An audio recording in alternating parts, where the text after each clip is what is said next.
These observations have really altered my thought process when it comes to fishing after heavy rains, when the environment that the bass live in changes drastically.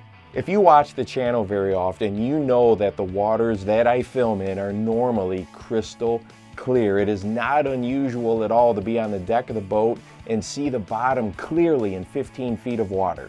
Well, this rain has clouded things up for sure, and I want to make it clear, this is not muddy water. This is not super dirty water like what happened, let's say, in a river system or even a lake that has a lot of tributaries coming into it. This is what I would call cloudy water. But if you take a look at the difference here between the normal conditions and after this heavy rain, you can see that it's drastically different. It's a different or altered environment than what these bass are used to. So the questions I want answered was, well, what's going to happen? Where am I going to find the bass? How are they going to react to this?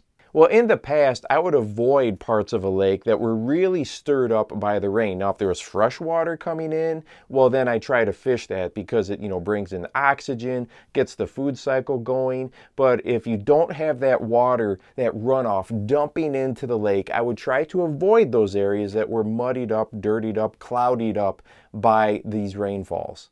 It didn't take long and I started to find bass. As a matter of fact, lots of bass in this cloudier water, very shallow, less than 3 feet, and as a matter of fact, many of them were hovering right around that 1.5 foot mark. And the crazy thing is that the cleaner water or the clearer water wasn't that far away. The main lake areas were not that far away, about 50 yards.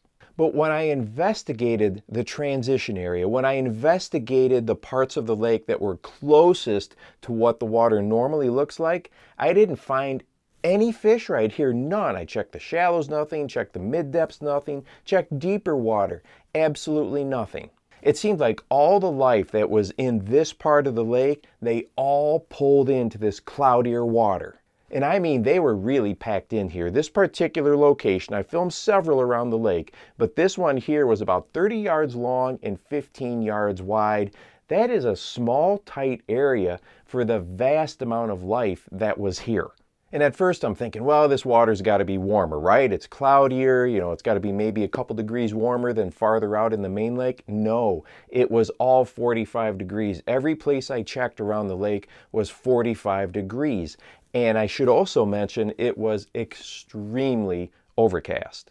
And then I wanted to check some other cloudy water spots on the lake, so I pulled into a different bay that was very turbid from what it normally is.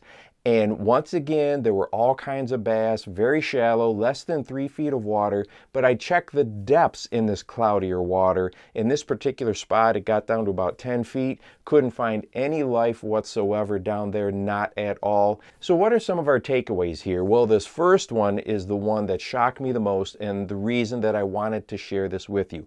In the parts of the lake that had cloudier water pockets, it sure seems like almost all the life in those areas pulled into that water with lower visibility. That absolutely surprised me. I don't know if it's because they felt safer, they were more hidden than, let's say, they are in the clearer water when oftentimes they want to get deeper. I don't know if it's because there was very, very little light penetration here, but across species, this was a common theme. They pulled out of those transition spots, out of the clearer water that was close to them, and they pulled right up into that water with less visibility.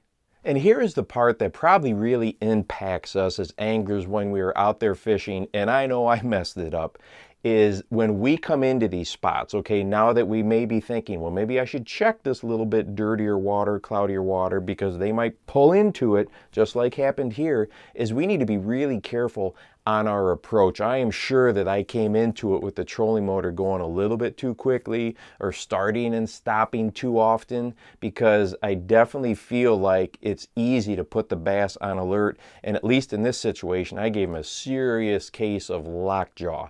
This is where I think that bank anglers, people walking up and down the shoreline, if they're doing it carefully, they've got a real advantage here with these shallow bass in these dirtier water, cloudier water conditions that I think shore anglers can really take advantage of. I've got links to some of my favorite lures for cloudier water conditions down below, and if you want to watch a video for a technique that works really great for shallow fish with the floating worm, here's one that talks about how to get more action out of it. You can check it out right here, and make sure that you go out and encourage someone today. You never know how you might just change their life. For the Bass Fishing Life, I'm your host, Steve Rogers.